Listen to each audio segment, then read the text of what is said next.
നമുക്കിന്ന് പാല് വെച്ചിട്ട് ഒരു മധുരം ഉള്ളൊരു ഇതാട്ടോ, അതായത് ഒരു പലഹാരമാണ് അതുണ്ടാക്കട്ടോ. അതായത് ആദ്യം തന്നെ നമുക്ക് ഒരു പാക്കറ്റ് പാല് ഞാൻ എടുത്തിട്ടുണ്ട്. ഇനി പഞ്ചസാരയാണ്. പഞ്ചസാര ഇട്ട് നമുക്കിതൊന്ന് കുറുക്കിയെടുക്കാം കേട്ടോ.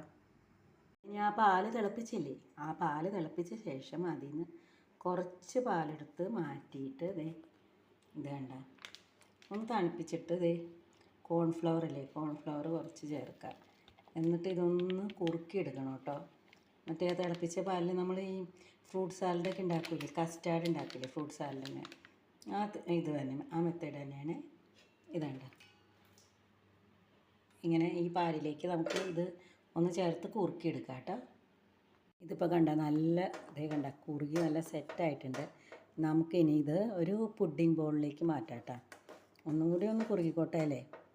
എന്നിട്ട് നമുക്ക് പുഡിംഗ് ബൗളിലേക്ക് മാറ്റിയിട്ട് ഫ്രിഡ്ജിലെടുത്ത് വയ്ക്കാം.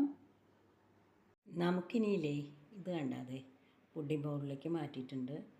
ഇത് നമുക്കൊന്ന് തണുപ്പിക്കാൻ വയ്ക്കാം കേട്ടോ. ഫ്രിഡ്ജിൽ ഒന്ന് വെച്ച് ഒന്ന് ഉറക്കട്ടെ അല്ലേ. നമ്മുടെ പുഡിങ് റെഡിയായി. ഇത് മിൽക്ക് പുഡിങ്ങാണ്. നമ്മുടെ ഇപ്പോൾ നല്ല ചൂടല്ലേ, ഈ ചൂട് കാലത്ത് കുട്ടികൾക്കൊക്കെ കൊടുക്കാൻ പറ്റിയ പുഡിങ്ങാണ് കേട്ടോ. അപ്പം വേഗം ഉണ്ടാക്കാം. എങ്ങനെയാണ്, പഞ്ചസാരയും കോൺഫ്ലവറും വെറും പാലും മാത്രം മതി കേട്ടോ. പെട്ടെന്ന് ഉണ്ടാക്കാം കേട്ടോ. എല്ലാവരും ഒന്ന് ട്രൈ ചെയ്ത് നോക്കണേ.